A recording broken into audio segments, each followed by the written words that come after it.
Back to my series economics का। जैसे हमने मनी एंड इन्फ्लेशन चैप्टर पूरा किया था, वैसे हम चैप्टर 4 ऑर्गेनाइजिंग का करेंगे। लोग कमेंट करें कि ये चैप्टर को भी एकदम शॉर्ट में पढ़ाओ, बट ये चैप्टर आपके लिए इंपॉर्टेंट है, इसलिए मैं इसको शॉर्ट में नहीं कराऊंगा। ये चैप्टर को मैं 3 दिन में बांटा है, डे 1, डे 2, डे 3। तो आज डे 1 है। डे 1 में मैं आपको ऊपर से समझा दूँ ऑर्गेनाइजिंग क्या होता है। आपने प्लानिंग चैप्टर पढ़ा। प्लानिंग चैप्टर में सब लोग मिल के प्री डिटरमाइन ऑब्जेक्टिव सेट करते हैं, मतलब पहले से ही ऑब्जेक्टिव सेट करते हैं, गोल सेट करते हैं बिजनेस ऑब्जेक्टिव को अचीव करने के लिए। प्लानिंग करते हैं प्रेजेंट में, क्यों करते हैं? फ्यूचर के गोल अचीव करने के लिए करते हैं। अब प्लानिंग कर दी। आप याद रखो, मैनेजमेंट हमने पहले चैप्टर में पढ़ा, मैनेजमेंट क्या है और मैनेजमेंट के सब फंक्शन है। प्लानिंग के बिना ऑर्गेनाइजिंग नहीं होगा, ये याद रखो। और ऑर्गेनाइजिंग पहला प्रोसेस नहीं, planning is a first function of management. तो प्लानिंग जब हो जाती है उसके बाद हम ऑर्गेनाइजिंग करते। साइंस का एग्जांपल देता हूँ, हम ह्यूमन है, हमारा ब्रेन है, हम ब्रेन से सब डिसीजन लेते हैं। बट ब्रेन ने आज डिसीजन लिया कि मेरे को स्टैटिस्टिक का चैप्टर पूरा करना है, इंडेक्स नंबर अभी चल रहा है वो पूरा करना है, तो वो ब्रेन ने डिसीजन लिया, फिर भी हमारी बॉडी काम करेगी तब ना। वैसी प्लानिंग तो डिसाइड कर दिया, बिजनेस का हमें गोल अचीव करना है, प्रॉफिट हमारा मेन गोल है, सब गोल भी अचीव करना है। प्रॉफिट को अचीव करने से पहले हमें ये मिनी प्रॉफिट अचीव करना है, ये हो गया। फिर भी हमारा जो ये तो हमने तय कर दिया, फिर हम उसमें काम करेंगे तभी हम वो ऑब्जेक्टिव अचीव करेंगे ना। वैसे यह बोला है कि प्लानिंग क्या है? ब्रेन है। ह्यूमन प्लानिंग क्या? ब्रेन है। बट ऑर्गेनाइजेशन क्या है? वो एक स्ट्रक्चर फॉर्म करता है, वो एक बॉडी है। अब प्लानिंग ब्रेन है और ऑर्गेनाइज स्ट्रक्चर उसको लागू करता है, उसको आगे बढ़ाता है। प्लानिंग सेट होने के बाद ऑर्गेनाइजेशन स्ट्रक्चर बनाते हैं। ऑर्गेनाइजेशन का मतलब सिंपल है, जहाँ से बहुत लोग, एक से ज़्यादा लोग मिल के काम करते हैं और वो काम एक ही मकसद से करते हैं, जो प्लानिंग में उसने गोल सेट किया उसको अचीव करने के लिए। अब इसकी कुछ कैरेक्टरिस्टिक्स है। गोल ओरिएंटेड एक्टिविटी है, प्लानिंग बेस्ड है। The delegation of authority and responsibility, delegation का मतलब give importance to human element. अरे यार, ह्यूमन का ये एलिमेंट देखे ना किस है। फ्लेक्सिबिलिटी, समय के साथ कुछ चेंजेस करना, फ्लेक्सिबिलिटी हो गया। फ्लेक्सिबिलिटी के बाद आप बोल सकते हो कि establishment of inter relationship, employees को पता चलना चाहिए उसको किसके ऑर्डर लेने हैं, और हमारे जो बॉस है उनको पता चलना चाहिए उनको किसको ऑर्डर देने। Establishment of inter relationship, monitoring and control होना चाहिए।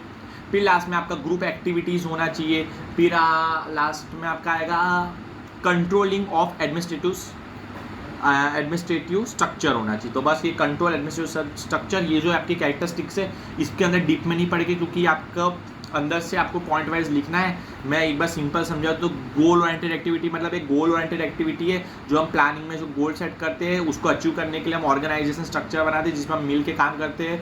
उसको अचीव करने के लिए प्लानिंग बेस्ड है, क्योंकि प्लानिंग के बाद ही ऑर्गेनाइजेशन होता है। इसमें वर्क को अलग अलग जगह बांट देते हैं, वहाँ के जैसे प्रोडक्शन को अलग बैठा, सेल्स को अलग। तो प्रोडक्शन में एक मैनेजर बनाएगा जो उनका हेड होगा, जो सब संभालेगा, उसको द डेलीगेशन देगा, उसको अथॉरिटी देके रिस्पॉन्सिबिलिटी दे उसके हिसाब से कि वो पूरे प्रोडक्शन मैनेजमेंट को कैसे कंट्रोल करे। फिर इंपॉर्टेंस टू ह्यूमन एलिमेंट, ये सब खेल जो बिजनेस करता है वो ह्यूमन ही करता है, तो ह्यूमन का सेंटर है ऑर्गेनाइजेशन का।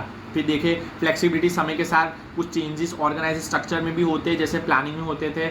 इस्टेब्लिशमेंट ऑफ इंटर रिलेशनशिप, साथ में काम करना है तो वो उनकी इस्टेब्लिशमेंट ऑफ इंटर रिलेशनशिप खुद ब खुद हो जाएगी। वो समझने लगेगी कि मेरे को किसको ऑर्डर लेने हैं और वो भी समझे कि बॉस तो किसको ऑर्डर देने हैं। मॉनिटरिंग कंट्रोल, एक बात समझो, प्रोडक्शन मैनेजमेंट का जो हमारा हेड है उसने सुपरवाइजर अपॉइंट किया। सुपरवाइजर देखेगा वर्क कैसा हो रहा है, वर्क क्या ऑर्गेनाइज स्ट्रक्चर के हिसाब से हो रहा है। अगर नहीं हो रहा तो सुपरवाइजर क्या मॉनिटरिंग करेगा, देखेगा, और गलत हो रहा है तो वह बोलेगा ऐसे करो, तो वो कंट्रोल भी कर रहा है। उसके साथ एक ग्रुप एक्टिविटी है, सब मिलके काम कर रहे हैं प्लानिंग के गोल को अचीव करने के लिए, और एडमिनिस्ट्रेटिव स्ट्रक्चर बन रहा है। तो ये क्या आपका कैरेक्टरिस्टिक्स है, सिंपल अब प्रोसेस है। क्लैरिफिकेशन ऑब्जेक्टिव आपको प्लानिंग में क्लियर करना पड़ेगा कि आपको फ्यूचर में क्या अचीव करना है। प्लानिंग में क्लियर क्या अचीव करना है, प्रॉफिट, तो ये क्लियर हो गया। Clarification of objective. फिर लिस्ट ऑफ फंक्शन, फिर आपको लिस्ट ऑफ वर्क बनाने, आपको क्या क्या काम करना है। हाँ, ये करेंगे, फिर ये करेंगे, फिर ये करेंगे। तो आपने क्या किया, लिस्ट ऑफ फंक्शन बना दिया, आपको क्या करना है। फिर डिपार्टमेंटेशन ऑफ फंक्शन, अब क्या है, डिपार्टमेंट से मतलब डिवीजन करो, वर्क को डिवाइड करो। आपने डिसाइड किया